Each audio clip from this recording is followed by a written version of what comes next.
스위스에 이 교육자인 페스탈로치가 있습니다. 이 페스탈로치가 어렸을 때 이 사회는 정치가들의 싸움 때문에 몹시 어지러웠고 또 농촌은 피폐하였고 도시는 타락해 있었다고 합니다.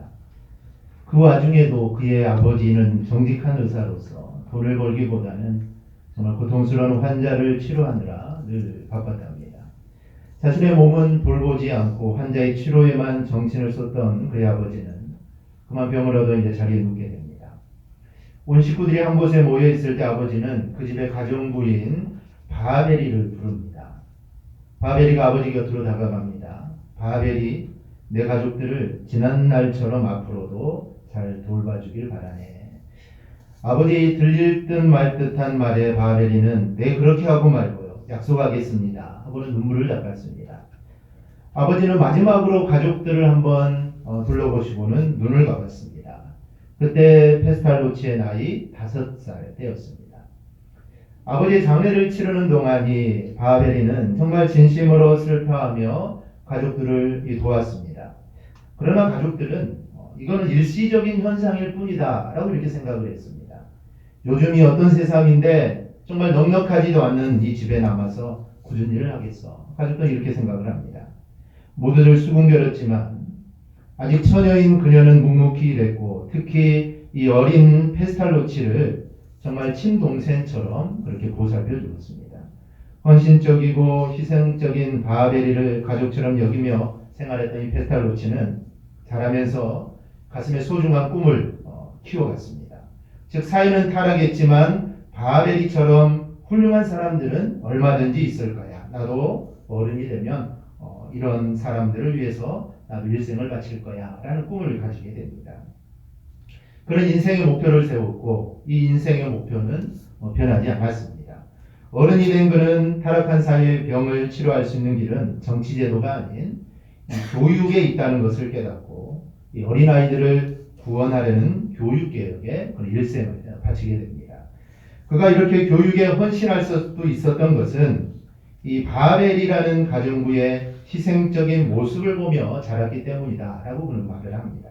우리가 이런 이야기를 들으면 야, 나에게도 그런 사람이 있으면 정말 좋겠다 라는 생각이 들 겁니다. 그런데 우리에게도 바로 그런 분이 계십니다. 바로 그분이 바로 성령 하나님이십니다.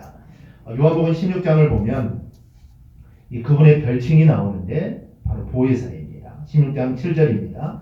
그러나 내가 너희에게 실상을 말하노니 내가 떠나가는 것이 너희에게 유익이라. 내가 떠나가지 아니하면 보혜사가 너희에게로 오시지 아니할 것이요 가면 내가 그를 너희에게로 보내니니. 이 보혜사는 헬라어로 이 파라클레토스라는 단어입니다. 그런데 그 뜻은 옆에 계셔 위로하는 분이라는 그런 뜻을 가지고 있습니다. 우리말로는 이 보혜사라고 이렇게 번역이 되었지만 영어 성경은 주로 이 단어를 이 카운셀러라 이렇게 번역을 합니다. 즉 상담자라는 그런 뜻입니다. 그런데 본문에서 그분은 우리에게 권능을 주신다라고 말씀을 합니다. 우리 8절 다시 한번 읽어볼까요? 우리 8절 다시 한번 합독합니다. 오직 성령이 너희에게 임하시면 너희가 권능을 받고 예루살렘과 온 유대와 사마리아와 땅끝까지 이르러 내 증인이 되리라 하시니라. 아멘. 즉 성령이 임하면 권능을 받는다 라고 우리에게 말씀하십니다. 이 권능이라는 단어는 정말 대단한 능력을 발휘하는 것을 의미합니다. 우리가 이 도로를 내거나 이 터널을 뚫을 때 폭약을 설치하고 스위치를 누르면 이 쾅 하는 소리와 함께 정말 먼지가 나고 바위들이 산산조각 나고 산이 무너져 내립니다. 이때 많이 쓰는 폭발물이 뭐죠? 다이너마이트를 많이 사용합니다. 이렇게 강력한 힘을 내는 폭발물을 이 다이너마이트라고 하는데 여기에 이렇게 다이너마이트라고 이름이 붙은 데는 아주 재미있는 이야기가 하나가 있습니다. 어느 날 이 스웨덴 출신의 한 젊은이가 헬라어 언어학자를 찾아가서 이런 질문을 했답니다. 선생님, 제가 정말 파괴력이 아주 굉장한 폭발물을 하나 내가 발명했습니다.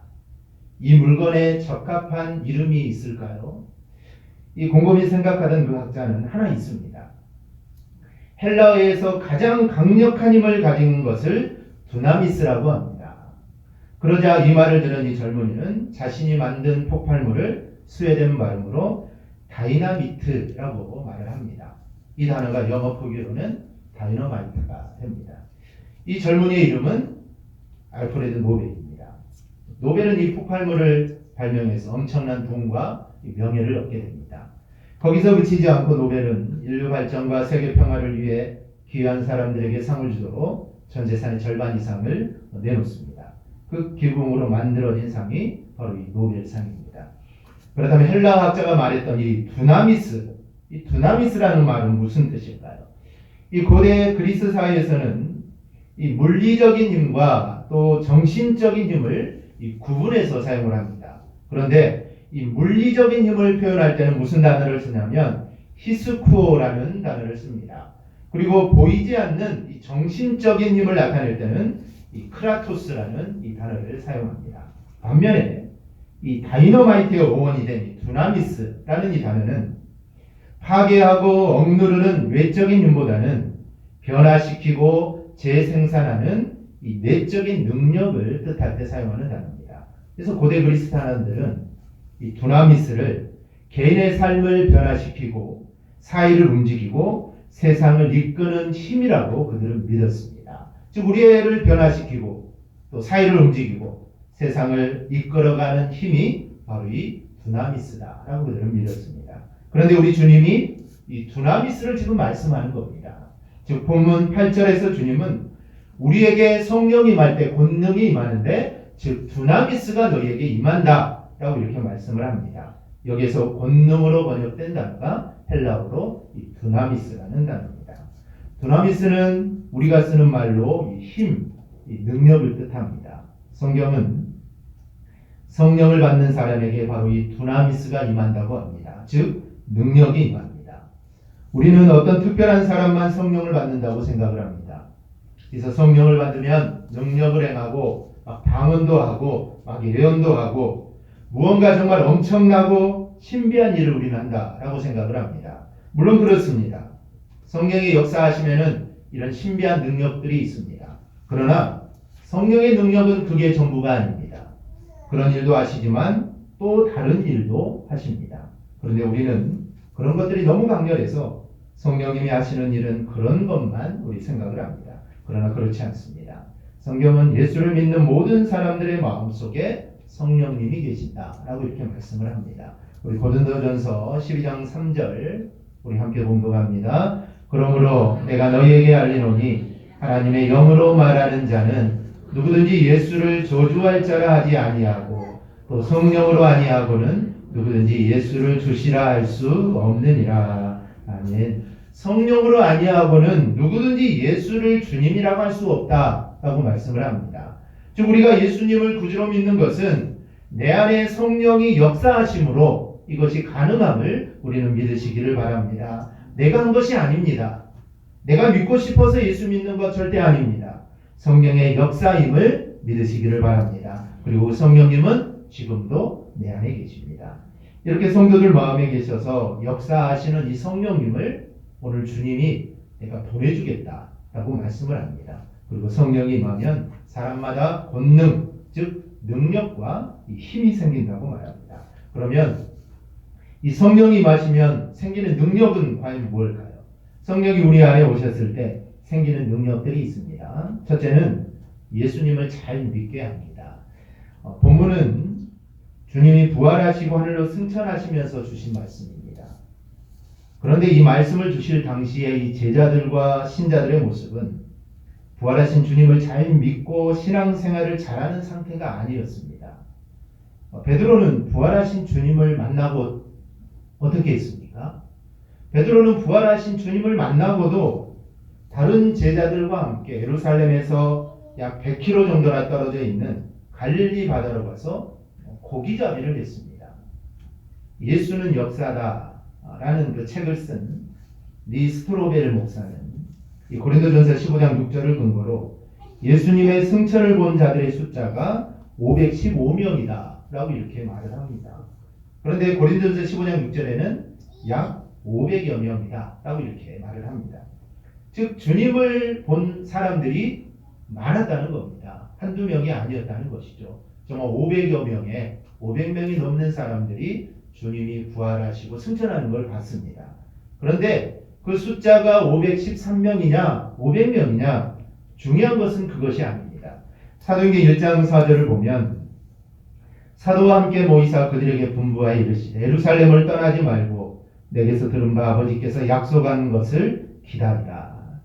즉 예수님께서 너희는 절대로 예루살렘을 떠나지 말고 성령을 기다리라고 예수님이 직접 당부하셨습니다. 근데 사도행전 1장 15절에 보면 모인 무리의 수가 약 120명이나 되더라. 그때 베드로가 그 형제들 가운데 일어서서 이르되, 즉 주님께서 그렇게 신신당부하셨는데도 성령의 임재를 기다리며 기도하는 사람의 숫자는 120명밖에 되지 않았습니다. 400명은 다 흩어졌다는 것이죠. 즉 눈으로 예수님의 부활하심과 예수님의 승천하심을 보고, 그리고 예수님이 직접 너희들 절대로 예루살렘 떠나지 말고 성령 기다리라고 신신당부하셨는데도 400명은 다 떠나버렸다는 겁니다. 즉 예수님의 승천을 봤어도 다 성령의 임재를 기다리는 것은 아닙니다. 이 이후의 일을 기록한 사도행전 2장 이후를 보면 성령을 받는 사도들과 성도들이 예루살렘 교회의 기둥과 같은 일꾼들이 되고 정말 주님을 위해 헌신하는 일꾼들이 됩니다.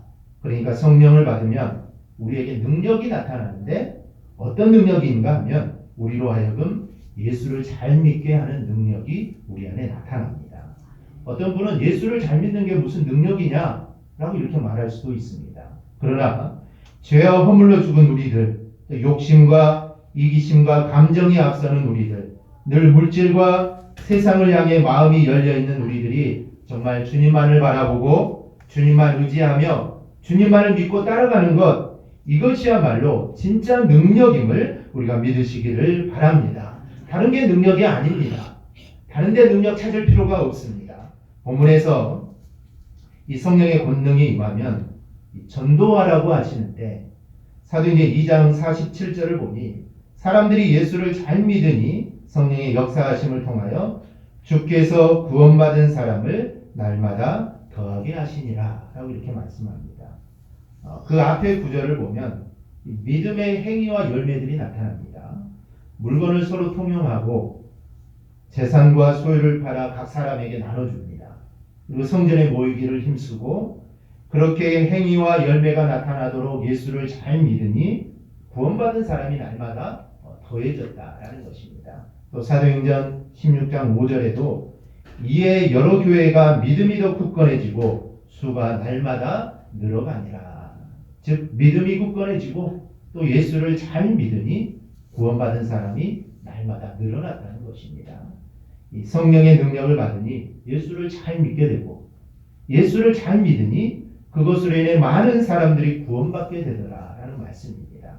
즉 예수를 잘 믿는 것이 우리 성도의 힘이요 권능이요 또 능력입니다. 이렇게 성령님은 우리에게 능력을 주어 우리로 하여금 예수를 잘 믿게 합니다. 혹시 여러분들 중에 예수가 잘 믿어지지 않는 분들이 계십니까? 나는 예수가 잘 믿어지지 않는다. 그러면 기도하시기 바랍니다.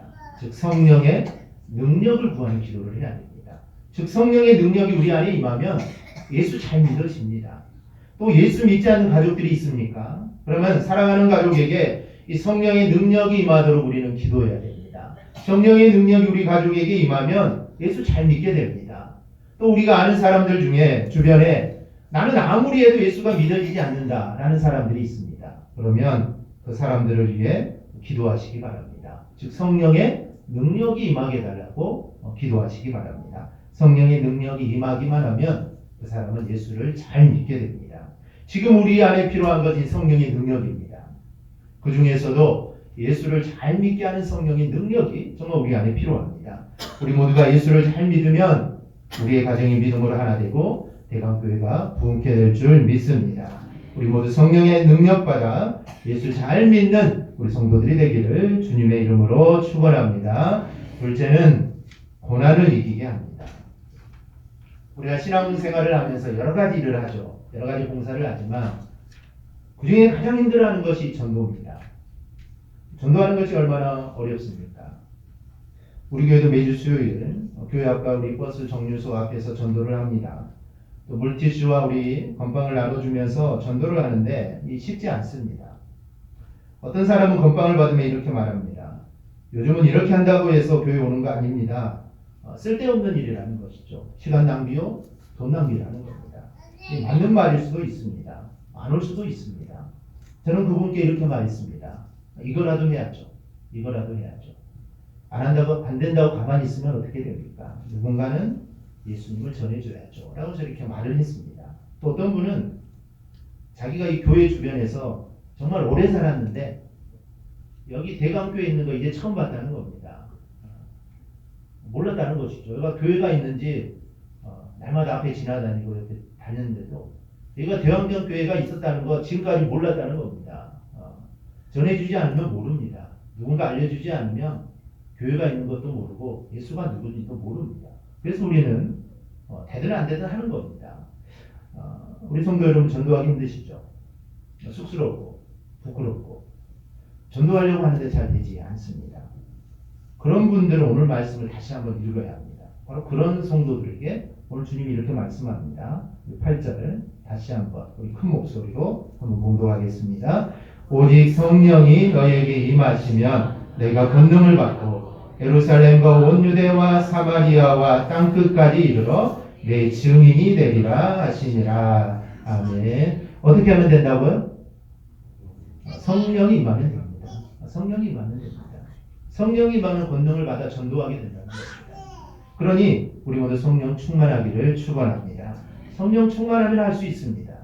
사도행전 4장을 보니 성령 받고 전도하는 베드로를 유대 당국이 체포를 합니다. 처음에는 그냥 체포했다가 그냥 풀어주는데 사도행전 5장을 보니 감옥에 가둡니다. 그 핍박이 점점 심해지는데 사도행전 7장을 보니 스데반이 복음을 전하다가 돌에 맞아 죽습니다. 또 사도행전 8장에는 헤롯이 복음 전하는 사람들을 강력하게 핍박하여 사도 야고보가 죽습니다. 이에 많은 성도들이 핍박을 피해 이제 다른 나라로 피신을 갑니다. 이 핍박의 정도가 점점 심해집니다. 이제 로마의 본격적인 핍박이 시작되면서 이제 전도가 아니라 예수를 믿는 것 자체가 이제 목숨을 거는 일이 되었습니다. 예수 믿는 것은 목숨을 내놓는 겁니다. 나는 예수 믿습니다. 그러면 나는 죽습니다 말과 똑같습니다. 그래서 이제 전도는커녕이고 예수 믿는 것도 정말 어려워지는 상황입니다. 그런데도 성령 충만한 제자들의 전도를 그 어느 누구도 막지를 못합니다. 정말 죽인다 해도 베드로 전에는 예수를 부인하는 자였는데 이제는 죽인다 해도 그걸 막지 못합니다. 죽인다 해도 나는 이 복음을 전하겠다. 이렇게 변화가 됩니다. 바로 성령이 충만했기 때문에 제자들이 이런 삶을 살았던 겁니다. 지금은 정말 많은 사람들이 조금 싫은 소리 들었다고 내가 교회를 갈까 말까 합니다. 내 재물과 시간과 이기심과 욕심에 조금만 피해가 생기면 교회 그만둔다고 합니다. 예수 안 믿겠다는 겁니다. 내게 있는 시간 중 조금만 내라고 하면 싫다고 합니다. 내게 있는 물질 중 조금만 내라고 해도 싫다고 합니다. 내게 있는 재능 중 조금만 내라고 하면 싫다고 합니다. 안 한다고 합니다. 예수 안 믿겠다고 합니다. 이렇게 많은 사람들이 조금의 고난도 참지를 못합니다. 그런데 믿음의 사람들을 보십시오. 사도행전 20장 24절을 보면 사도 바울은 내가 달려갈 길과 주 예수께 받은 사명 곧 하나님의 은혜의 복음을 증언하는 일을 마치려 하면 나의 생명조차 조금도 귀한 것으로 여기지 아니하노라. 아멘. 주의 복음을 위해서 내 고난, 내 생명은 아무것도 아니라는 겁니다. 그리고 바울은 디모데후서 4장 5절에서 8절에서 이렇게 말합니다. 조금 길지만 우리에게 소망을 주는 말씀이에요. 우리 함께 5절에서 8절까지 우리 합독하여 함께 봅니다. 그러나 너는 모든 일에 신중하여 고난을 받으며 전도자의 일을 하며 내 직무를 다하라. 전제와 같이 내가 벌써 부어지고 나의 떠날 시각이 가까웠도다. 나는 선한 싸움을 싸우고 나의 달려갈 길을 마치고 믿음을 지켰으니 이제부로는 나를 위하여 의의 면류관이 예비되었으므로 주고 의로우신 재판장이 그날에 내게 주실 것이며 내게만 아니라 주의 나타나심을 사모하는 모든 자에게 노니라. 아멘. 우리 사랑하는 성도 여러분, 믿음의 고난은 이렇게 가치가 있습니다. 즉 믿음 때문에 내가 고난을 당한다면 그 고난은 가치가 있는 겁니다. 그 누구는 몰라도 주님은 아십니다. 내가 온전히 말씀을 붙잡고 그 말씀대로 정말 살려고 애쓰는 모습, 다른 사람을 몰라도 우리 주님은 다 알고 계십니다. 그리고 그 고난을 이기도록 성령께서는 우리에게 힘을 주실 줄 믿습니다. 내가 기도하고 예배하고 이걸 위해 시간을 내려고 정말 내가 애쓰는 그 모습, 그리고 이로 인해 내가 당하는 그 어려움들 주님은 다 아십니다. 성령님을 통해 그 어려움들을 이기게 하십니다. 방언하는 것, 예언하는 것 좋습니다. 그러나 내게 나타나는 진짜 성령의 능력은 나로 하여금 베드로처럼 또 바울처럼 믿음 때문에 당하는 고난을 이기게 하는 것이 진짜 성령의 능력임을 우리가 믿으시기를 바랍니다. 저는 이 성령의 능력이 정말 삶의 현장에서 주님을 바로 섬기기 위해 애쓰는 대강의 모든 성도들에게 임하기를 기도합니다. 그래서 우리 앞에 놓여있는 고난을 이기고 반드시 승리하기를 주님의 이름으로 축복합니다. 마지막으로 성령의 능력은 우리를 말씀에 순종하게 합니다. 이 과거 전도하라고 하면 그렇게 겁을 먹던 제자들이었습니다. 부활을 믿지 못하고 엠마오로 내려갔고 부활하신 주님을 만나고도 고기를 잡으러 갔던 제자들입니다. 그런데 그 제자들에게 성령이 임합니다. 즉 성령을 받았습니다. 그러자 어떤 일들이 일어납니까? 사도행전 2장 4절을 보면 그들이 다 성령의 충만함을 받고 성령이 말하게 하심을 따라 다른 언어들로 말하기를 시작합니다. 즉 성령의 능력이 임하자 제자들이 제일 먼저 한 일이 무엇입니까? 그것은 바로 이 복음을 전하는 것입니다. 즉 다른 언어, 즉 한글 성경, 전의 성경에는 이제 방언이라고 되어 있는데 개혁 성경에는, 바뀐 성경에는 다른 언어다라고 말을 합니다. 즉 다른 언어, 즉 방언인데 그곳에 모여든 외국 사람에게 이 복음을 전한 것입니다. 오순절날에 임했던 성령, 그리고 즉 오순절날에 임했던 이 다른 언어 방언과 바울서신에 나오는 방언, 이 두 가지 방언이 있습니다. 즉 오순절날에 새로운 외국어를 말하는 방언과 바울서신에 나오는 사람들이 알아듣지 못하는 방언, 이 두 방언은 동일한 면이 있고 다른 면이 있습니다. 동일한 면은 첫째는 두 방언은 모두 성령의 은사로서 나타납니다. 또 하나 방언을 한 사람들이 다른 사람들로부터 부정적인 평가를 받습니다. 즉 오순절날에 임했던 방언의 경우 사도행전 2장 13절을 보면 또 어떤 이들은 조롱하여 이르되 그들이 새술에 취하였다 하더라. 즉 제자들이 새술에 취했다고 사람들이 조롱을 합니다. 바울서신의 방언의 경우 고린도전서 14장 23절을 보면 그러므로 온 교회가 함께 모여 다 방언으로 말하면 알지 못하는 자들이나 믿지 아니하는 자들이 들어와서 너희를 미쳤다 하지 아니하겠느냐. 즉 어떤 사람들은 방언을 하면 불신자들이 이 사람 미쳤다고 할까봐 두려워했다라는 것입니다. 그러나 이 방언의 차이점이 있습니다.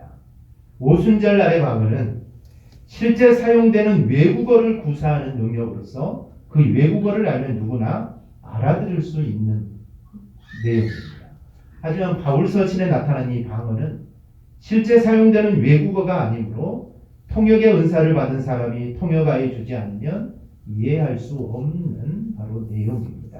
그래서 오순절날에 임했던 이 성령의 능력을 통하여 나오는 이 방언은 지금 시대는 더 이상 믿지 않다라고 합니다. 즉 오순절날로 단회적으로 그 성령의 방언의 역사는 끝난 겁니다. 그리고 지금 우리가 받는 방언의 그 능력은 외국어 방언이 아니라 나는 알아듣지만 다른 사람은 아무리 알아들으려고 해도 못 알아듣습니다. 그래서 통역의 은사를 받은 사람이 통역의 주여만 알 수 있습니다. 그리고 또 하나 오순절날의 방언은 복음 전파의 목적이 있습니다. 즉 오순절날에 성령의 임하게 하셔서 그들에게 다른 언어를 주신 것은 복음 전파의 목적이 있고 바울서신의 방언, 즉 우리가 지금 하는 방언은 성도 개인의 신앙 성숙을 위한 목적이 있습니다. 그래서 이 두 방언은 성령의 은사로서 주시는 방언임에는 같습니다. 하지만 실제로는 다른 방언임을 우리는 알아야 됩니다. 이 당시는 오순절이라고 하는 유대인의 명절입니다. 그래서 유대인의 명절이 되어서 여러 나라의 사람들이 다 이제 예루살렘으로 모이게 됩니다. 사도행전 2장 9절의 11절을 보면 우리는 바데인과 메데인과 엘람인과 또 메소포타미아, 유데아 갑바도기아, 본도와 아시아 부르시기아와 밤빌리아, 애국과 및 구레네에 가까운 리비아 여러 지방에 사는 사람들과 로마로부터 온 나그네 곧 유대인과 유대교에 들어온 사람들과 그레데인과 아라비아인들이라. 그 당시 주변에 모든 나라에 흩어진 사람들이 다 모였는데 성령 충만한 제자들이 이들에게 복음을 전한 것입니다. 사도행전 2장 14절에서 베드로는 정말 소리 높여서 유대인들과 예루살렘의 사람들에게 예수 그리스도를 증거합니다. 즉 성령의 능력이 임하자 죽음도 두려워하지 않고 이 복음을 전한 겁니다. 성령이 임하자 이들은 순종할 수 없는 일에 순종할 수 있게 된 것입니다. 이러한 모습이 정말 성령 충만함의 참 모습입니다. 나의 종욕과 세상에 대한 탐욕 대신 그리스도와 그 진리가 내 영혼에 차고 넘치도록 충만한 상태가 바로 성령의 충만한 상태입니다. 그리스도와 그 진리를 전하고 행하려는 정말 강렬한 의지에 붙들려 있는 것이 성령 충만한 모습입니다. 그러므로 하나님이 성령을 성도들에게 부어주시는 궁극적인 목적은 말씀에 순종하여 그리스도인의 증인이 되게 하기 위함입니다. 이걸 위해서 성령을 부어주십니다. 그런데 많은 성도들이 예수를 믿어도 이 순종이 잘 안 됩니다. 왜 그럴까요? 내 안에 내가 살아있기 때문입니다. 내 안에 내가 살아있으면 절대 순종할 수 없습니다. 그러나 갈라디아서 5장 24절은 그리스도 예수의 사람들은 육체와 함께 그 정욕과 탐심을 십자가에 못 박았느니라. 즉 우리의 모든 것을 십자가에 못 박으면 순종할 수 있습니다. 2장 20절에서는 내가 그리스도와 함께 십자가에 못 박혔나니 그러니 이제는 내가 사는 것이 아니요 오직 내 안에 그리스도께서 사시는 것이라. 이제 내가 육체 가운데 사는 것은 나를 사랑하사 나를 위하여 자기 자신을 버리신 하나님의 아들을 믿는 믿음 안에서 사는 것이라. 아멘. 이제 내 안에 사는 것은 내가 아니라 예수다 라고 말을 합니다. 즉 내 안에 내가 살지 않고 예수가 살면 하나님 말씀에 순종할 수 있습니다. 저는 언더우드 선교사님의 기도문을 볼 때마다 정말 가슴이 뜨거워집니다. 주님, 메마르고 작은 땅, 나무 한 그루 제대로 자라지 않는 이 땅에 저희들을 옮겨와 심으셨습니다. 저 넓은 태평양을 어떻게 건너왔는지 그 사실이 기적입니다. 주께서 붙잡아 뚝 떨어뜨려 놓으신 듯한 이곳은 아무것도 보이지 않습니다. 보이는 것은 고집스럽게 얼룩진 어둠뿐입니다. 어둠과 가랑과 인슴에 묶여있던 조선 사람뿐입니다. 그들을 고통에서 벗어나게 해주겠다고 하면 의심하고 화부터 냅니다. 조선의 마음이 보이지 않습니다. 그리고 저희가 해야 할 일이 보이지 않습니다. 그러나 주님 순종하겠습니다. 그러나 주님 순종하겠습니다. 우리가 주님의 말씀에 순종할 때 역사가 일어납니다. 우리가 주님의 말씀에 순종할 때 능력이 임합니다. 우리가 주님의 말씀에 순종할 때 새로운 힘을 주십니다. 우리는 지금 무엇으로 내 영혼을 가득 채우고 있습니까? 나의 욕심과 나의 정욕으로 충만해 있지는 않습니까? 복음 전파에 대한 열망은 정말 꺼져가는 촛불처럼 희미하지는 않습니까? 예수님과 그 진리에 우리 순종하십시다. 예수님의 영과 그 진리가 내 영혼을 지배하도록 우리가 복종하십시다. 그것이 곧 성령 충만한 유일한 길입니다. 이렇게 성령 충만할 때 우리 하나님 말씀에 순종하게 됨을 우리가 기억하시기를 바랍니다. 말씀을 맺습니다. 우리 사랑하는 성도 여러분, 성령님은 우리 안에 계셔서 우리를 예수 잘 믿게 하십니다. 그리고 고난을 두려워하지 않고 이겨내게 하십니다. 그리고 말씀에 순종하게 하십니다. 그리고 그리스도의 증인으로 우리를 변화시켜 주십니다. 이러한 성령의 능력으로 우리 안에 이러한 일들이 나타나기를 주님의 이름으로 축원합니다. 아멘. 기도하겠습니다. 하나님 감사합니다.